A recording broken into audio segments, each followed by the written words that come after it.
Becky runs them, right? Meaning that black women, since they've been really since they've had interaction with Becky for the most part, they've always wanted. It's a fact. Like again, like listen, you see how black women reacted when they saw Summer Walker just with a white man. They didn't know what his name was. They didn't know who he was. They didn't know anything about them. They saw old white skin in a suit, and women wrote in the comment section, older white men are more relationship minded. And you listen, you got movements online. Look, they have labels for the shit: swirling, divesta, pasta, and lobster. You have content spaces that glorify it and everything. And come to find out, yo, if you talk to most sisters and you ask them, especially if they over 30, have you ever been out with a white man? First of all, most of them have had sex with a white man or a non-black guy. Most of them have a experience with a non-black man. All right, and I'm saying, if you ask them, you'll be hard pressed to come across a black woman that's never slept with a man that wasn't black. Especially now, you gotta understand. And again, this is one thing that the fellas gotta understand about the world. The whole listen, as if you willing to pay the price, the whole world is open to you, and that's why it's important for black people to understand what the cost of things is. Oh, unlock new subject matter on the channel. Y'all don't understand the cost of things. Or you know what it is? You're not willing to pay the cost for anything worthwhile. Like, for example, right? I think we all have a good idea of how to at least get on a road to get the six pack. But we won't even take the first step because you've already, just by this virtue of instinct alone, or just by your natural instinct, you have decided, oh, I'm not paying that cost. I'm good on that. I think we've all been there before, right? When you met someone who's really in shape, or you heard someone who's really just really who may have a thing you want, who may have a trait that you like. Maybe they dress nice, maybe, but mostly they in shape. Thing that's the biggest, that's the hardest thing people have to do is change what they eat. Like, this has really been a whole thing with me not eating this goddamn 7-Eleven cookies. Now, I'm not gonna get into that right now. But again, but it's all about being better. So, but going into the conversation about black women have always wanted these white men, right? And one of the examples that comes up is Madam C.J. Walker. Madam C.J. Walker literally was selling a product to help black women make their hair look more like a white woman, right? And she's always seen as this, like, this historical entrepreneur, when first and foremost she didn't do that shit by herself. All right, that was a lot. Her husband helped her do that stuff, and on top of that, she pretty much was like the first fake boss chick for the most part.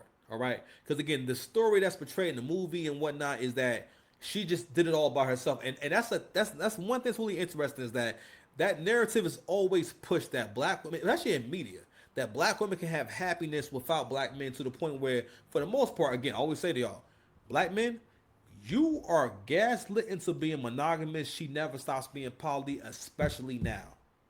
All right. If there's ever been a time where a woman thinks she can monkey branch, but what's crazy is the only way that they'll kind of get into a relationship and maybe stay is if they get tired of dating, if they get exhausted by it, because which you should. But for the most part, the world is open to them. So you got to realize, that people are going to keep are going to pursue whatever options they think are available to them, whether or not it actually works out. You know what I'm saying? So anywho, Becky runs them, right? So that's the point that AC always makes. What's about to happen, and this is really important, okay? Now, Kevin Samuels talked about this before his demise. He talked about black women are going to have more competition for black men in the future. Now, it's not going to be for every pookie. It's not going to be for every average black guy. But as far as the black guys who are high earning, those guys who make between $60,000 and $120,000 a year, those men, especially if they're in shape and they're cultured and they speak well and they're intelligent and stuff like that, those men are going to become more desirable because more women are going to, first of all, also too, they have dating apps too.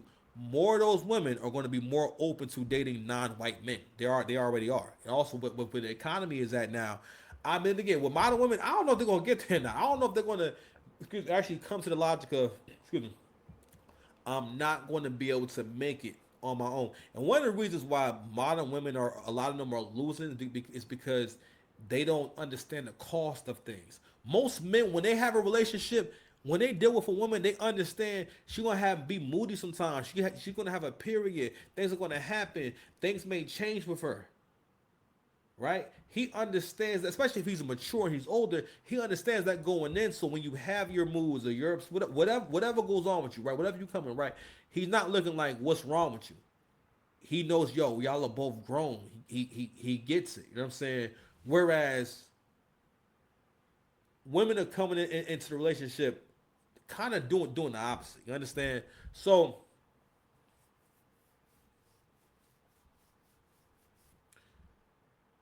going back to the whole competition thing, right? Black women have to be careful to not start no war with these Beckys, okay? Because you got to realize if interracial dating goes up 10%, this could be detrimental because you do not, now mind you,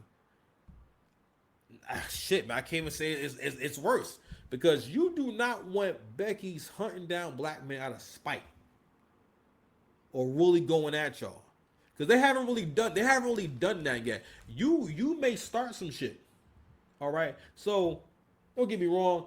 I don't like seeing women go back and forth and being catty and whatnot. But I thought it was a really interesting exchange. So these are two people I'm not very familiar with. This is Megan Khelly and Jemele Hill. Okay. So I just want to show the exchange real quick. Hey, Jemele Hill, speaking of so-called journalists who have it all wrong, here's this jerk, SOP 15. Of course, as you all know, in the wake of Charlie's murder, there was an incredible amount of angry discourse from the right, blaming the Democrats, blaming liberals, saying, you're the reason this happened. Only to find out, surprise, 22-year-old white dude, loved guns, raised by two parents, lived in a good home, dad is a minister, also a sheriff.